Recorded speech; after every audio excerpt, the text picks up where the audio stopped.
Hello students, आज हम लोग शुरू करने वाले हैं रिलेशन का लेक्चर नंबर 6, जिसमें हम लोग जो है पढ़ने वाले हैं composition of relations, transitive relations and number of transitive relations. चलिए हम स्टार्ट करते हैं। पहले हम लोग बात करेंगे composition of relations.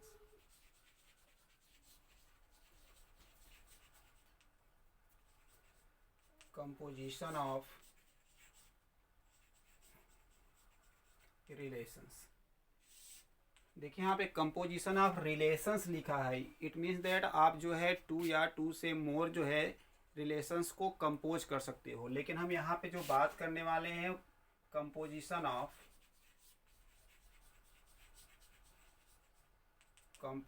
Of two relations.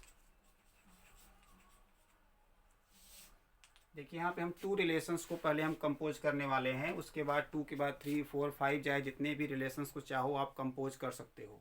फिलहाल हम यहाँ बात करने वाले हैं कंपोजिशन ऑफ टू रिलेशंस। देखिए इसको कैसे डिफाइन करते हैं।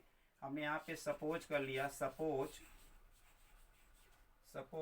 Are from A to B, R from A to B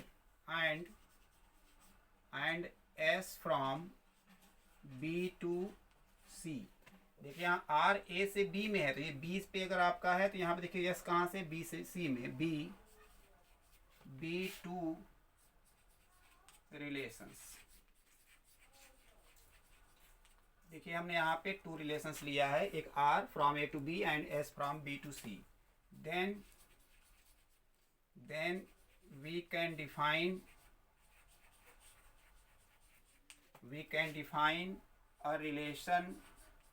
a relation from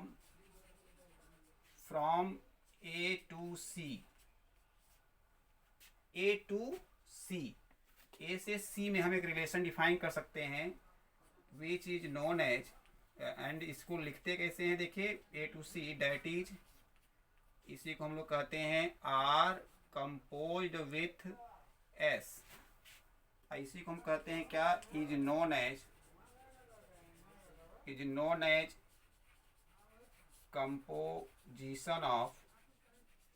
composition of relations R and S। ये R और S का ये क्या है, आपका कंपोजिशन है। तो देखिए यहाँ पे कहने का मतलब क्या हुआ, जैसे देखिए अगर हम इसी को समझने का प्रयास करें, मान लीजिए हमारा ये सेट A है और एक सेट हमने ले लिया यहाँ B, और यहाँ पे एक सेट ले लिया हमने C। तो जो A से B में जो रिलेशन है वो R है, और B से C में जो रिलेशन है वो आपका S है।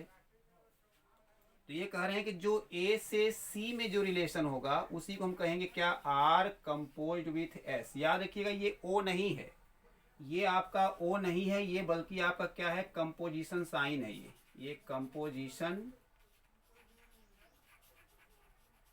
ये आपका कंपोजिशन साइन है, ये कंपोजिशन का साइन है। जस्ट लाइक ओ ही है, जीरो की तरह है, लेकिन वो आप मत समझिए कि वो जीरो या ओ है, वो कंपोजिशन साइन है, इस तरह का ही है। तो यस कंपोज विथ आर, उल्टा पढ़ते हैं, यहाँ रखिएगा, यहाँ पे यस कंपोज विथ आर नहीं पढ़ेंगे, इसको पढ़ेंगे आर कंपोज विथ यस।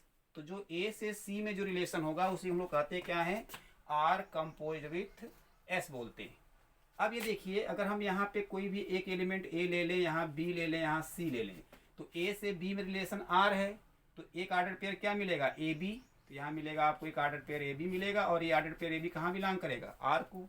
और बी से सी में रिलेशन यस है, तो बी सी जो आर्डर पेयर मिलेगा यहाँ बी सी, वो कहाँ बिलोंग करेगा, आपको यस में बिलोंग करेगा, यस में बिलोंग करेगा। लेकिन जब हम ए से सी में रिलेशन की बात कर रहे हैं तो कौन सा आर्डर पेयर मिलेगा, ए सी। तो वो ए सी कहाँ बिलोंग करेगा, वो ए सी बिलोंग करेगा आपका आर कंपोज विथ एस में। तो ए सी जो है आर कंपोज विथ यस में तभी बिलोंग करेगा जब ये इसमें बिलोंग कर रहे हो, ए बी आर में बिलोंग कर रहा हो, बी सी यस में बिलोंग कर रहा हो, तब अगर हम तब इसके बाद हम लोग बात कर सकते हैं कि जो आपका ए सी होगा वो S compose R compose with S में बिलोंग करेगा। तो इसी को हम लिख सकते हैं इन सेट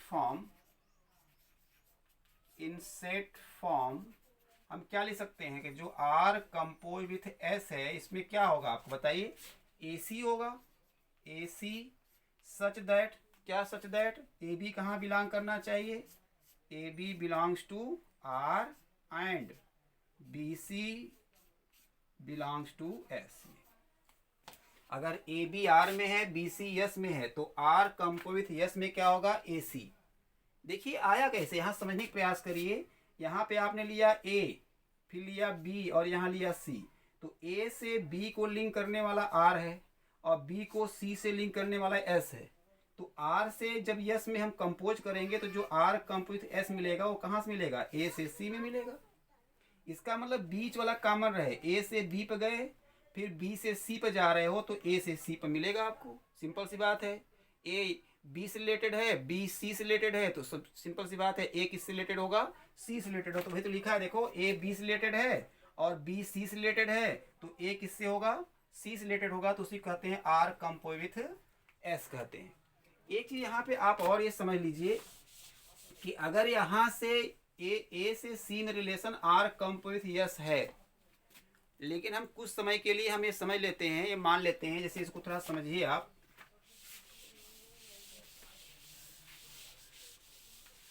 हम कुछ समय के लिए ये सपोज कर लेते हैं कि चलिए ए से सी में, आप देखो जानते हो कि अगर यहाँ से ए ले लिया हमने, यहाँ ले लिया बी, तो ए से बी में रिलेशन अगर आर है तो बी से ए में कौन सा रिलेशन होगा, इसी का इनवर्स, इसी का इनवर्स होगा। आप जानते हो इनवर्स रिलेशन, आप जो है लेक्चर नंबर जो है बात कर चुके हैं 5 में।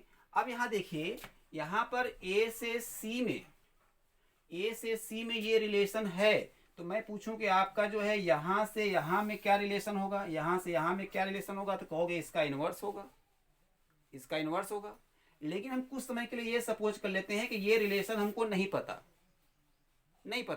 तो यहाँ से यहाँ कौन सा रिलेशन होगा। तो देखो, अगर ए से सी में आर कंपोज विथ यस है, तो यहाँ से यहाँ मतलब सी से ए में कौन सा होगा, यस कंपोज विथ आर होगा, यस कंपोज विथ आर। तो याद रखिएगा कि यस कंपोज विथ आर कब मिलेगा, जब ये आर कंपोज विथ यस ना हो। नहीं कहोगे सर ये है, अगर मान लीजिए ये है अगर आपका, तो यहाँ से यहाँ जो रिलेशन मिलेगा वो मिलेगा इसी का इनवर्स। इसका मतलब आर कंपोज विथ यस का इनवर्स मिलेगा। आप जानते हो, देखो अगर यहाँ से यहाँ में आर है तो यहाँ से यहाँ क्या होगा, आर इनवर्स होगा। अगर यहाँ से यहाँ में आपका आर कंपोज विथ यस है तो यहाँ से यहाँ में क्या होगा, आर कंपोज विथ यस का इनवर्स होगा। लेकिन अगर ये नहीं है, अगर ये रिलेशन नहीं है, ये वाला रिलेशन, तब क्या मिलेगा, यस कंपोज विथ आर। तो ये मत कह दीजिएगा कि इसका आर कंपोज विथ यस का inverse S compose with R होगा ना, इसका इनवर्स ये है, और ये तब है जब ये है, और ये कब है, जब ये ना हो। तो इतनी बात आपको समझ में आ रही होगी। आइए हम लोग बात करते हैं कि चलिए हमने ये देखा कि अगर हमारा कोई रिलेशन आर है, इसमें अगर हमारा ए बी बिलोंग कर रहा है, एंड एक कोई रिलेशन यस है, इसमें अगर बी सी बिलोंग कर रहा है, तो यहाँ देखो ए बी से है, जहाँ ये बी आपका इंड हो रहा है वहीं पे ये बी से शुरू हो रहा है। तो ए बी आर से है, बी सी यस से है, तो ए सी किससे होगा, ये ए सी अगर हम पूछें तो ए सी किस में बिलोंग करेगा, तो कहोगे क्या, आर कंपोज्ड विथ एस। इसी को हमने कहा क्या है, ये कंपोजिट रिलेशन है। तो याद रखिएगा कि इसी को हम लोग जो यहाँ पर लिखे हैं, इनफैक्ट आपका वास्तव में जो ये होता है, इसी को बोलते क्या है, is known as composite relation.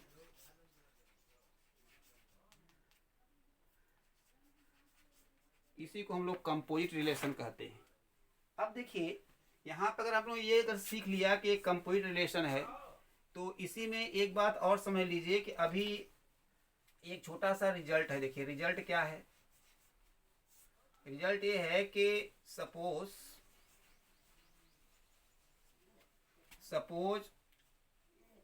R from A to B and S from B to C be relations, then R compose with S का जो इनवर्स होगा, ये दैट इज इक्वल टू होगा S inverse compose with R inverse. देखो यहाँ पे are compose yes था, तो यहाँ पे देखो क्या हुआ, यस यहाँ चला गया, आर यहाँ चला गया, दोनों का इनवर्स हो गया। तो क्या हुआ, यस और आर का जो पोजीशन है वो रिवर्स हो गया, इसीलिए इसको हम लोग बोलते हैं क्या है, रिवर्सल रूल। इसको हम लोग बोलते क्या है, इसी को हम लोग रिवर्सल रूल कहते हैं। इसी को हम लोग रिवर्सल रूल कहते हैं। अब थोड़ा यहाँ पे इसको देखिए, अगर हम आपसे कहें कि आर है क्या, तो कहोगे एक सेट है। अरे रिलेशन होता है क्या, एक सेट होता है, बस उसके जो जो उसमें जो एलिमेंट्स होते हैं आर्डर्ड पेयर के फॉर्म में होते हैं। तो ये आर एक सेट है और यस भी एक सेट है, तो ये भी दोनों का अगर कंपोजिशन लेंगे तो एक सेट ही मिलेगा। इट मीन्स दैट हम ये कहना चाह रहे हैं कि ये कुल मिलाकर के इक्वल के लेफ्ट में या राइट में जो भी लिखा है वो है क्या, सेट है। तो अगर हम ये कहें और दोनों के बीच में इक्वल है, तो बताओ टू सेट हैं ए एंड बी, इन दोनों को इक्वल कैसे प्रूफ करोगे आप, कैसे प्रूफ करोगे। तो आप जानते हो टू सेट्स को इक्वल प्रूफ करने के लिए आपको क्या दिखाना होता है कि A subset of B and B subset of A, ये दिखाना पड़ता है आपको। तो ए सबसेट ऑफ बी कैसे दिखाते हैं, ए में कोई एक आर्बिट्री एलिमेंट ले लेंगे और कुछ दूर आगे बढ़ेंगे तो देखेंगे वो आर्बिट्री एलिमेंट बी में भी है। इसका मतलब ए में जो लिया वो बी में मिल जा रहा है, इसका मतलब ए बी से बना है, और जब ए बी से बना है तो ए बी का सबसेट होगा। फिर कन्वर्सली हम क्या करेंगे, बी में कोई एक एलिमेंट ले लेंगे और कुछ दूर आगे बढ़ेंगे तो वो बी वाला एलिमेंट ए मिल जाएगा, तो हम कहेंगे कि जो है बी ए का सबसेट है। तो A subset of B, B subset of A, हम कह देते हैं क्या, ए इक्वल टू बी। तो यहाँ पे इसको इसके इक्वल प्रूफ करने के लिए क्या करेंगे, इसमें कोई एक एलिमेंट ले लेंगे और लेने के बाद दिखा देंगे कोई एलिमेंट इसमें है, तो ये इसका सबसेट हो जाएगा, फिर ये इसका सबसेट हो जाएगा, इसका मतलब दोनों आपस में इक्वल हो जाएंगे।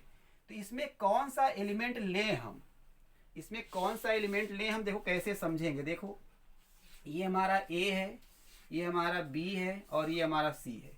यहाँ से यहाँ में हमारा आर है, बी से सी में हमारा एस है। तो बताओ यहाँ से इसको क्या कौन सा रिलेशन कहेंगे, आर कंपोजिट यस कहेंगे। और अगर ये रिलेशन है तो ये कौन सा रिलेशन होगा, तो कहोगे सर ये आर कंपोजिट यस का इनवर्स होगा, अगर ये रिलेशन है तब। अगर ये रिलेशन नहीं होता तो यहाँ से यहाँ कौन होता, यस कंपोजिट आर होता। तो अब बताओ कि यहाँ पे ए है, यहाँ बी है, यहाँ सी है, तो ये बताओ कि ए सी कहाँ बिलोंग करेगा, ए सी, ये ए सी तो इसी तो बिलोंग करेगा, ए सी इसमें बिलोंग करेगा। तो ये इनवर्स है, इसका इनवर्स है, तो इसमें क्या बिलोंग करेगा, सी ए, सी ए बिलोंग करेगा। और ए बी कहाँ बिलोंग करेगा, ए बी आर में। अरे भाई अगर आप पूछूं मैं ए बी कहाँ बिलोंग करेगा, तो कहोगे आर में बिलोंग करेगा। और बी सी कहाँ बिलोंग करेगा, यस में, बी सी आपका बिलोंग कहाँ करेगा, एस में करेगा। ये कुल मिला के समझ पा रहे हो ना, ए सी यहाँ क्यों बिलोंग कर रहा है, सी ए क्यों बिलोंग कर रहा है, ये सब आपको पता होगा। तो अब देखो हमारा ये सेट दिया हुआ है यहाँ पे, देखो यही सेट तो दिया है। तो यहाँ पे कौन सा एलिमेंट लेट करोगे, यहाँ पे आप लेट करोगे क्या, सी ए। तो चलो इसके प्रूफ में हम क्या करते हैं, इसके प्रूफ में हम लेट कर लेते हैं, let C A be and arbitrary element of R compose with S का इनवर्स। ये इसका मतलब क्या हुआ, डेट इज, इसका मतलब ये हुआ कि जो सी ए होगा वो बिलोंग करेगा आर कंपोज विथ एस के कहाँ, इनवर्स में। अब बताओ अगर मैं यहाँ से इनवर्स हटा दूं, अगर मैं यहाँ से इनवर्स हटा दूंगा तो क्या मिलेगा, बताओ ये हो जाएगा A C, A C belongs to R compose with S. भाई इनवर्स हटा देंगे, हमने कहा अगर आर में, ऐसे सोचो कि आर इनवर्स में अगर बी ए है तो आर में क्या होगा, ए बी होगा, तो ये हमारा हो गया ए सी हो गया। अब देखो हमको जो यहाँ लाना है, यहाँ आर और यस दोनों का इनवर्स अलग अलग है, आर इनवर्स है, यस इनवर्स है। अब किसी भी रिलेशन का इनवर्स आप तब निकाल पाओगे वो जब रिलेशन इंडिविजुअली डिफाइंड हो। यहाँ पे देखो कंपोजिशन के फॉर्म में डिफाइंड, देखो ये आर कंपोज यस लिखा है, दोनों रिलेशन एक साथ कंपोज्ड हैं। जब तक आर और यस को अलग नहीं करोगे आर और यस का इनवर्स निकाल नहीं सकते। तो अलग करने के लिए देखो ये वाली जो लाइन लिख रहे हैं यही बहुत इंपॉर्टेंट है। लिख रहा हूँ मैं क्या, देयर एग्जिस्ट, ये जानते हो सिंबल देयर एग्जिस्ट का है, there exist an element B belongs to B such that देखो यहाँ क्या लिखेंगे, A B belongs to R and B C belongs to S. देखो यहाँ ए सी था, बी था ही नहीं। हम आर को अलग तभी कर पाएंगे जब ए बी ऑर्डर पेयर मिले, और यस को कब अलग कर पाएंगे जब बी सी मिले। तो यहाँ ए सी था, देखो ए सी था, बी नहीं था, तो बी को हमने लेट कर लिया, हमने मान लिया कि वो एग्जिस्ट कर रहा है। अगर एग्जिस्ट कर रहा होगा बी बिलोंग्स टू बी, देखो बी बिलोंग्स टू बी, तो ये बताओ कि ए बी कहाँ बिलोंग करेगा, आर को। देखो A B belongs to R, और बी सी कहाँ बिलोंग करेगा, यस को। अब बताओ, देखो ए बी आर में है, बी सी एस में है, तो आर कंपोजिट यस में क्या होगा, ए सी होगा। देखो ये ऊपर लिखा है। अब ये बताओ कि अगर यहाँ पर बी सी आर में है, तो बी सी आर में है तो सी बी कहाँ होगा, सी बी। सी बी मैं पहले इसको लिख ले रहा हूँ, बाद में इसको ये वाला लिखेंगे। तो बताओ सी बी कहाँ होगा, ये हमारा होगा यस इनवर्स में। एंड ये बताओ बी ए कहाँ होगा, बी ए, तो कहोगे सर बी ए हमारा होगा बिलोंग करेगा आर इनवर्स में, आर इनवर्स में बिलोंग करेगा। अब ये बताओ कि सी बी से है और बी ए से है। देखो सी बी से फिर बी ए से, यहाँ बी पेंड हो रहा है, बी से शुरू हो रहा है, तो सी ए कहाँ होगा, देखो सी ए। तो जब यहाँ से यहाँ बढ़ेंगे तो इन दोनों का कंपोजिशन हो जाएगा। इसका मतलब बताओ ये सी ए कहाँ बिलोंग करेगा, ये बिलोंग करेगा इसके और इसके कंपोजिशन में। तो लिखते कैसे हैं, पहले इसको, पहले ये इधर से लिखते हैं, yes inverse composed with R inverse. तो देखो सी ए लिया कहाँ था, यहाँ लिया था, यहाँ देखो। अब मिल कहाँ गया, इधर वाले में। इसका मतलब हुआ ये जो है ये इसका सबसेट है। लेकिन आप जानते हो अगर ये दोनों तरफ अगर हमने साइन बना दिया, ये दोनों तरफ अगर साइन बना दिया तो दोनों बात एक साथ प्रूफ हो जाती है। मतलब ये subset of B, B subset of A, दोनों बात प्रूफ हो जाती है। इसका मतलब ये हो गया कि ये जो है इसके इक्वल है। तो हम लिख सकते हैं फाइनली क्या हो जाएगा, hence R compose with S का जो इनवर्स है that equal to S inverse compose with R inverse. याद रखिएगा ये आपका हो, याद रखिएगा उल्टा पढ़ते हैं, yes inverse compose with R inverse, ये प्रूफ हो गया। आइए हम लोग बात करते हैं कि अब किसी भी टू रिलेशंस का हम लोग कंपोजिशन निकालेंगे कैसे। अगर हमारे पास टू रिलेशंस गिवन है तो उनका कंपोजिशन हम कैसे निकालेंगे। तो अगला है to find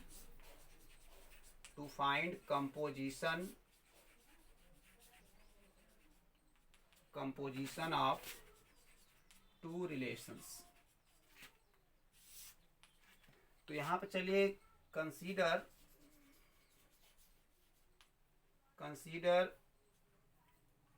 are is equal to, चलो ले लेते हैं हम ए बी, बी सी, सी ए, और यस इज इक्वल टू हम ले लेते हैं ए बी बी। चलिए हम ये ले लेते हैं। अब हम यहाँ पे निकालना चाह रहे हैं क्या, आर कंपोज विथ एस निकालना चाह रहे हैं। आर का यस के साथ कंपोजिशन, मतलब आर को यस के साथ कंपोज कर रहे हैं। तो देखो जब आर को यस के साथ कंपोज करेंगे तो इसमें कौन कौन सा ऑर्डर पेयर आएगा, देखो कैसे करेंगे। अगर आर को यस के साथ कंपोज कर रहे हैं तो आर का जो है पहला ऑर्डर पेयर लेंगे, पहला ऑर्डर पेयर। अब इसमें देखो ए किससे है, बी से। कंपोजिशन कैसे होगा, ए अगर बी से है, बी अगर सी से है, तो कंपोजिशन में क्या मिलेगा, ए सी। ए बी से है, बी सी से है, तो क्या मिलेगा, ए सी। तो ये क्या हो रहा है, बी कॉमन मिलना चाहिए। इसका मतलब ए बी से है तो बी पर एंड हो रहा है, तो बी सी से है तो बी से शुरू होना चाहिए। मतलब ये हुआ कि अगर यहाँ ए बी से है, यहाँ बी, तो अब अगला इसमें देखो कहाँ बी से शुरू हो रहा है, यहाँ बी से शुरू हो रहा है क्या, नहीं, यहाँ शुरू हो रहा है, देखो बी से। तो ए बी से है, बी से है, तो क्या मिलेगा, ए बी पहला और लास्ट, तो ये मिल गया ए बी। अब ए बी से और कहीं बी से शुरू हो रहा है, नहीं हो रहा है, चलिए ये वाला हो गया। अब इसमें आइए, बी सी से है और सी से कहीं शुरू हो रहा है, नहीं, ये भी खत्म। अब बताइए सी ए से है, ए से कहीं शुरू हो रहा है, यहाँ शुरू हो रहा है, देखो सी ए से, फिर ए से यहाँ शुरू हो रहा है, सी ए से ए, तो क्या मिलेगा, फर्स्ट और लास्ट सी ए, तो ये आपका हो गया सी ए। बस ये भी हो गया, खत्म, निकल गया आपका आर कंपोज विथ यस। लेकिन अगर आपको यस कंपोज विथ आर निकालना हो, इसको इसके साथ कंपोज करना हो, इसको इसके साथ जब कंपोज करना होगा तो क्या करेंगे, देखो ए से है, अब ए से कहाँ शुरू हो रहा है, यहाँ शुरू हो रहा है, तो ए बी से, तो ए से ए बी से, तो पहला और लास्ट ए बी, तो इसके अंदर क्या आ गया, ए बी आ गया। अब देखो कहीं ए से शुरू हो रहा है, नहीं, चलो ये खत्म हो गया। अब इसमें आ जाओ, बी से है और यहाँ देखो बी से कहीं शुरू हो रहा है, नहीं हो रहा है, यहाँ भी नहीं शुरू हो रहा है, यहाँ शुरू हो रहा है, तो बी बी से है, बी सी से है, तो पहला और लास्ट बी सी, तो इसके अंदर आ जाएगा बी सी। तो बताओ क्या R compose S, S compose R के इक्वल है? तो क्या लिखेंगे? In general R compose with S not equal to S compose with R. इसका मतलब क्या हुआ? That is composition of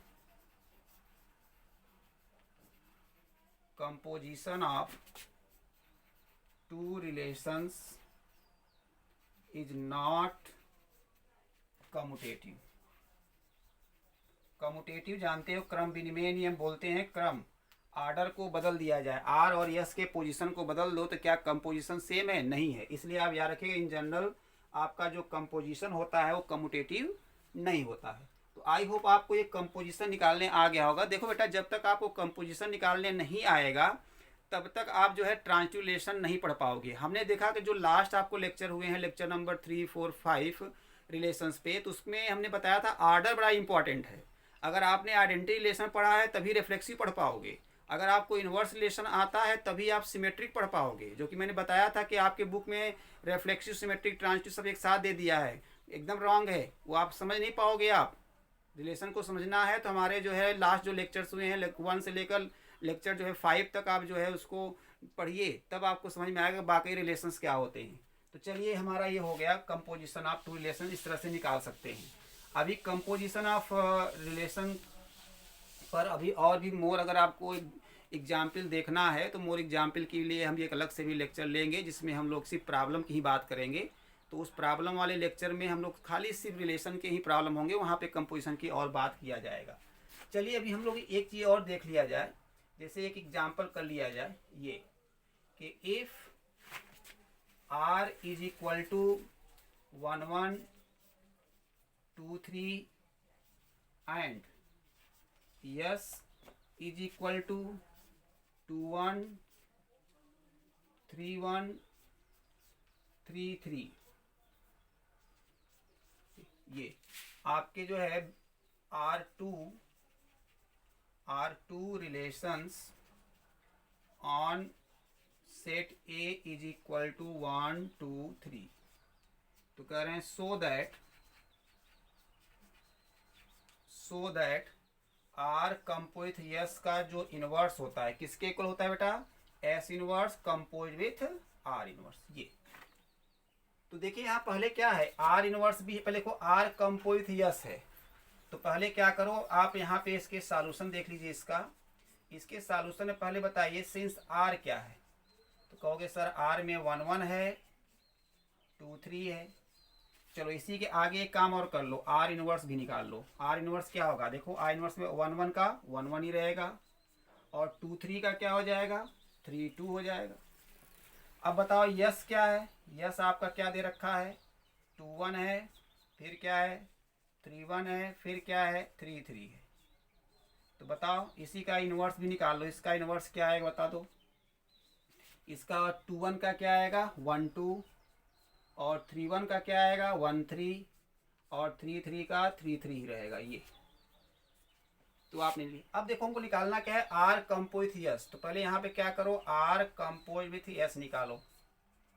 are को यस के साथ कंपोज करो। देखो यहाँ 1 1 1 है, तो 1 1 है तो 1 से कहीं शुरू हो रहा है? नहीं हो रहा है, ये खत्म। ये 3 2 3 है, 3 से कहीं शुरू हो रहा है? यहाँ शुरू हो रहा है। देखो 2 3 से 3 1 से, तो पहला और लास्ट क्या मिला? 2 1 मिला।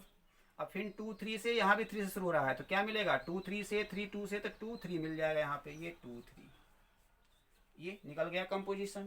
अब इसी का देखो इनवर्स निकालना है। बताओ आर कंपोज विथ यस का जो इनवर्स होगा वो कितना होगा? तो आप कहोगे सर ये 1 2 हो जाएगा, और ये 2 3 है तो 3 2 हो जाएगा। ये अब यहाँ देखिए, अब यहाँ पे हमको निकालना क्या है? यस इनवर्स और आर इनवर्स का कंपोजिशन। इसका इसके साथ निकालना है, ध्यान दीजिएगा, इसका इसके साथ इनवर्स निकालना है।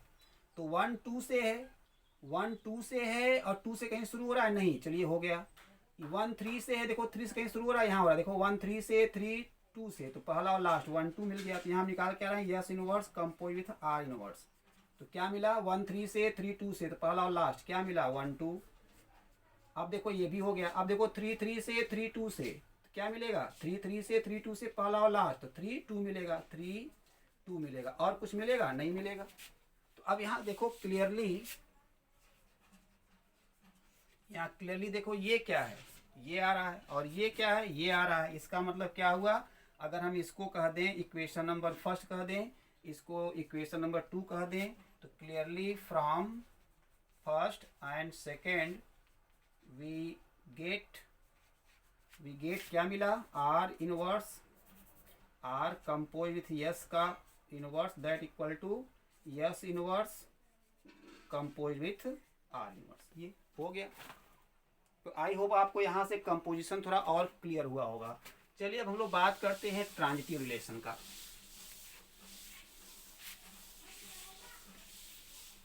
हम लोग बात करते हैं ट्रांजिटिव रिलेशन।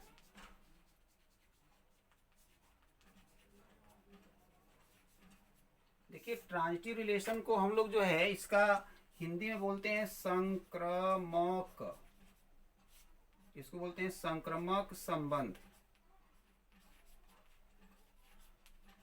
और देखिए संक्रामक संबंध का मतलब क्या हुआ, संक्रामक से देखोगे संक्रमण एक बीमारी होती है जो एक से दूसरे में फैली से, इसमें देखिए आपका कोरोना वायरस चल रहा है, तो इसमें क्या है, कहा जाता है कि ऐसा रिलेशन जो एक जनरेशन से दूसरे जनरेशन में चले, एक से दूसरे में, तो कहते हैं क्या है, a relation from one generation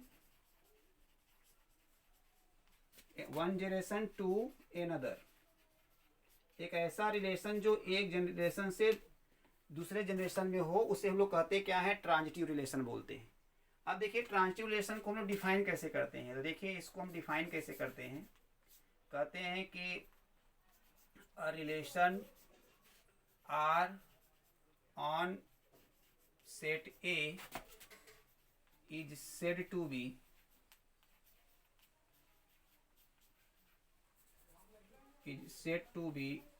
transitive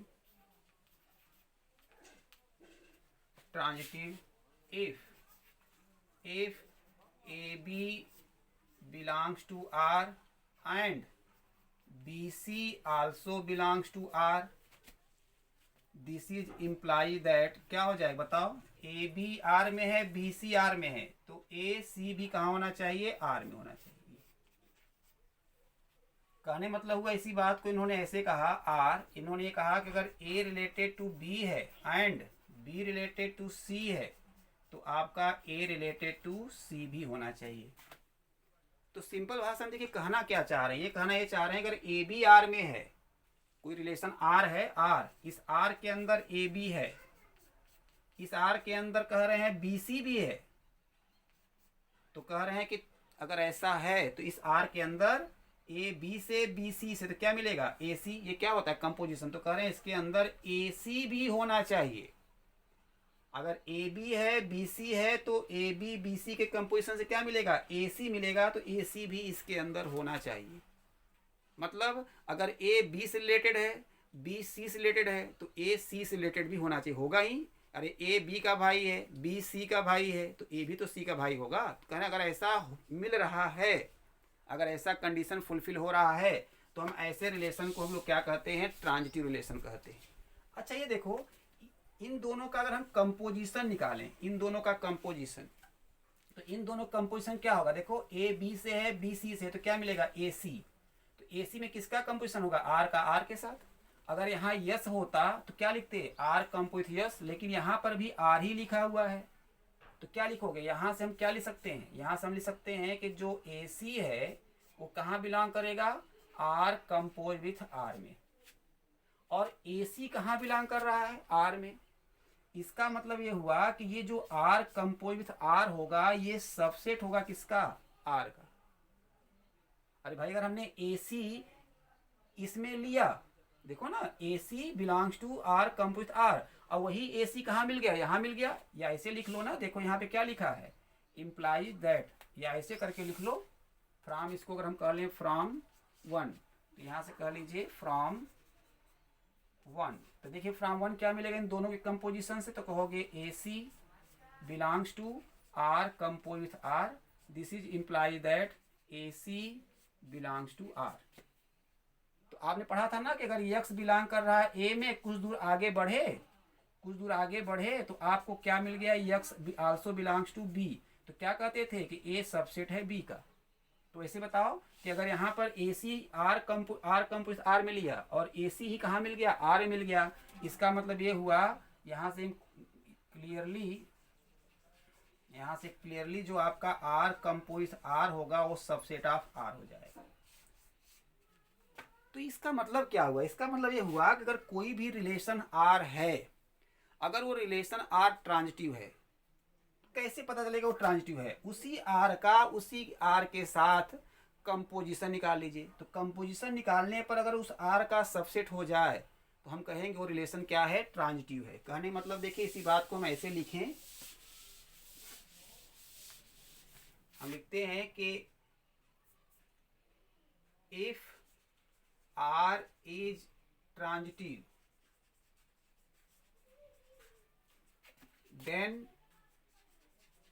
then R composite R जो होगा वो सबसेट ऑफ R होगा।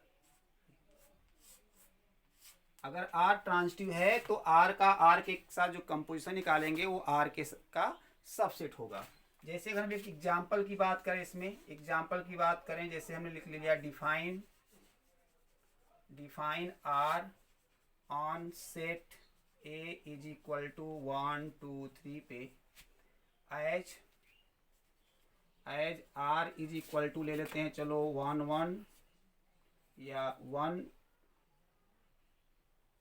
2 और यहाँ ले लिया 2 3 और यहाँ ले लिया 1 3, ये ले लिया। अब हम चेक करना चाह रहे हैं कि ये आपका ट्रांजिटिव है कि नहीं है, ये ट्रांजिटिव है कि नहीं है, हम इसका चेक करना चाहते हैं। तो हम लोग चेक करना चाहते हैं ट्रांजिटिविटी। तो क्या करेंगे हम, R क्या दिया है बताओ, R दिया है 1 2 2 3 1 3। तो एक बार R और लिखेंगे, तो क्या आएगा 1 2 2 3 3 1, ये सॉरी 1 3। अब क्या करेंगे, R के साथ कंपोजिशन निकालेंगे। तो देखो 1 2 से है और 2 2, देखो 2 से शुरू होना चाहिए, तो यहाँ से देखो 1 2 से 2 3 से, तो पहला और लास्ट क्या मिलेगा 1 3। अब बताओ कहीं 2 से नहीं, 2 3 से और कहीं 3 शुरू हो रहा नहीं, 1 3 से और कहीं 3 शुरू हो रहा नहीं, बस यही आपका 1 3 आ गया। अब बताओ कि ये जो 1 3 है, ये जो मिला R का, क्या ये इसमें है कहीं, देखो 1 3 नहीं है, क्या है, तो यहाँ से बताइए क्या यहाँ से आप ये चीज नहीं देख पा रहे हो कि जो R कंपोजिट R है वो सबसेट ऑफ R है। देखिए भाई ये R कंपोजिट R मिला क्या, ये और ये वाला जो है ऑर्डर पेयर इसमें है, इसका मतलब ये इससे बना है इसलिए सबसेट हो गया। इसका मतलब क्या हो गया, R विल बी ट्रांजिटिव। इसका मतलब R आपका क्या हो गया, ट्रांजिटिव हो गया, है ना। तो इस तरह से आप जो है, तो देखिए ये वाला जो फार्मूला है, ये फार्मूला आपका तब यूज होगा जब रिलेशन आपका कोई भी ऑर्डर्ड पेयर के फॉर्म में डिफाइंड हो। यही बात हम हर एक रिलेशन में आपको समझा रहे हैं, रिफ्लेक्सिव में भी समझाया था, सिमेट्री में समझाया था, ट्रांजिटिव में बता रहे हैं। दूसरे तरीके से अगर हमारा रिलेशन डिफाइंड हो, अगर हमारा रिलेशन दूसरे तरह से डिफाइंड हो, जैसे सपोज एक एग्जांपल लेते हैं, है ना, consider R on set Z such that A related to B implies that 2 divides A minus B for every AB belongs to Z। जैसे हम ये ले लें, अब हम इसको चेक करना है कि हमारा ये रिलेशन ट्रांजिटिव है कि नहीं है। तो ट्रांजिटिव के लिए क्या लेकर चलेंगे, हम लेकर चलेंगे A related to B and B related to C लेकर चलेंगे और दिखाएंगे A रिलेटेड टू C हो। मतलब ये दोनों को हम ट्रू मान के चलेंगे, हम कहेंगे ये दोनों है, ये भी है, ये भी है, ये दोनों कंडीशन फुलफिल हो रहा है। इन दोनों के हेल्प से हम लोग ट्राई करेंगे कि ए रिलेटेड टू सी मिल जाए। मतलब देखो यहाँ मतलब ये हुआ कि हम यहाँ से स्टार्ट कैसे करेंगे, A related to B and B related to C. तो इसका मतलब क्या, देखो अगर ए रिलेटेड टू बी है तो क्या लिखोगे, 2 divides A minus B, and अगर बी रिलेटेड टू सी है तो क्या लिखोगे, 2 डिवाइड्स बी माइनस सी। अब हमने आपको बताया था कि अगर a डिवाइड्स b है, मतलब b को a डिवाइड कर रहा है, तो रिमाइंडर क्या आएगा, 0। इसका मतलब हम b को लिख सकते हैं am, b को हम am लिख सकते हैं। तो बताओ यहाँ इसका मतलब 2 अगर इसको डिवाइड कर रहा है तो इसका मतलब a माइनस बी को हम लिख सकते हैं 2x और b minus and b minus C को क्या लिख सकते हैं 2y लिख सकते हैं। अब बताओ कि अगर हमको लाना क्या है a रिलेटेड टू c, मतलब b नहीं होना चाहिए, a रिलेटेड टू c लाना है। तो अब बताओ क्या करें, इन दोनों का आपस में मल्टीप्लाई करें, ऐड करें, सब्ट्रैक्ट करें, डिवाइड करें, जिससे b आपका एलिमिनेट हो जाए, क्योंकि b नहीं चाहिए ना, हमको a रिलेटेड टू c चाहिए। और a रिलेटेड टू c का मतलब होता है 2 डिवाइड्स a माइनस सी, और 2 डिवाइड्स a माइनस सी का मतलब होता है कि a माइनस सी को क्या लिखेंगे 2z लिखेंगे। तो ये मिलना चाहिए इस टाइप का, मतलब b नहीं मिलना चाहिए। तो b कब नहीं मिलेगा, जब दोनों को ऐड कर देंगे। तो ऐड करो a minus B plus B minus C is equal to क्या होगा 2 कामन ले लीजिए तो ये क्या हो जाएगा x प्लस वाई। तो इसी को हम लिख सकते हैं क्या, b भी कैंसिल हो गया, a minus C is equal to 2, इसको z कह दीजिए सिंस जहाँ z क्या है x प्लस वाई है। तो अब बताओ इसका मतलब क्या है, इसका मतलब हो गया 2 डिवाइड्स a माइनस सी, और 2 डिवाइड्स a माइनस सी का मतलब a रिलेटेड टू c, इसका मतलब r क्या हो गया विल बी ट्रांजिटिव, ये r विल बी ट्रांजिटिव हो गया। तो देखिए इस तरह से हम लोग चेक कर सकते हैं कोई भी रिलेशन ट्रांजिटिव है कि नहीं है। बाकी ट्रांजिटिव पर मोर एग्जाम्पल मैं बता दूं आपको कि रिफ्लेक्सिव सिमेट्रिक ट्रांजिटिव पर ढेर सारे हम आपको जो है एग्जाम्पल एक साथ कराने वाले हैं, जिसमें हम प्रॉब्लम एक का जो क्लास लेंगे वहाँ पे। अभी फिलहाल हम लोग को जो बेसिक चीज़ें हैं वो हमको क्लियर करना है। आइए अब हम लोग बात करते हैं, एक जो सबसे इम्पॉर्टेंट फैक्ट है वो है आपका नंबर ऑफ ट्रांजिटिव रिलेशंस। तो देखिए नंबर हम ऑफ ट्रांजिटिव रिलेशंस की बात करें तो देखिए नंबर ऑफ ट्रांजिटिव रिलेशंस में जो चीज़ें थोड़ा सा जो डिराइव्ड होके आती हैं उसके लिए प्रोग्रामिंग होती है। वो प्रोग्रामिंग का अभी जब हम अभी आपका जो हायर क्लासेज जैसे इंटर के बाद वाली जो क्लासेस होती हैं एनडीए और आईआईटी जेईई मेन उनके लिए, तो वहाँ पे डेरिवेशन के साथ बताएंगे। अभी फिलहाल आप इतना समझिए कि यहाँ पे ऐसे टेबल बना लीजिए, यहाँ पे हम लिख लेंगे नंबर ऑफ एलिमेंट्स। जैसे मान लीजिए कोई रिलेशन R है, वो ऑन सेट A है, तो हम जानना चाह रहे हैं कितने ट्रांजिटिव रिलेशन होंगे। तो यहाँ लिख रहे हैं क्या, नंबर ऑफ ट्रांजिटिव रिलेशंस। मैं बता दूं ये डायरेक्ट आपका जो है पूछा जाता है कंपटीशन में, बता दें आपको एनडीए में कई बार पूछा गया है। तो बता दूं अगर किसी भी सेट में अगर आपका 0 एलिमेंट्स है, नंबर ऑफ एलिमेंट्स कहाँ, सेट ए में अगर 0 एलिमेंट है तो आपका 1 आपका जो है ट्रांजिटिव रिलेशन होगा, अगर 1 है तो 2 होगा, और अगर 3 एलिमेंट्स हैं तो आपका जो है 13 होगा, और अगर आपका जो है 2 एलिमेंट्स है, अगर 3 एलिमेंट है तो 171 होगा, अगर 4 एलिमेंट है तो 3994 होगा। बता रहे से 5 एलिमेंट्स होगा तो लगभग 150 जो है 1000 से ज़्यादा होते हैं। मतलब इतना ही तक आप याद रखिए, बाकी निकालने का जो तरीका है वो आगे आपको मैं लेक्चर में बताऊंगा आपको। तो नंबर ऑफ एलिमेंट्स अगर आपका 0 है तो 1, 1 है तो 2, 2 है तो 13, 4 है तो 171 और 4 है तो आपका 3994।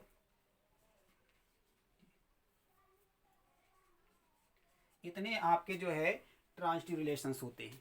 तो इसको अब याद रखिएगा, ज़्यादातर मैं बता दूं आपको कि ये दोनों पूछे जाते हैं। आपकी पूछा जाए किसी भी सेट में अगर 3 एलिमेंट्स हैं तो उसमें उसके कितने नंबर ऑफ ट्रांजिटिव रिलेशंस होंगे। तो आई होप आज का लेक्चर आपको अच्छा लगा होगा। थैंक यू फॉर जो है वाचिंग दिस वीडियो।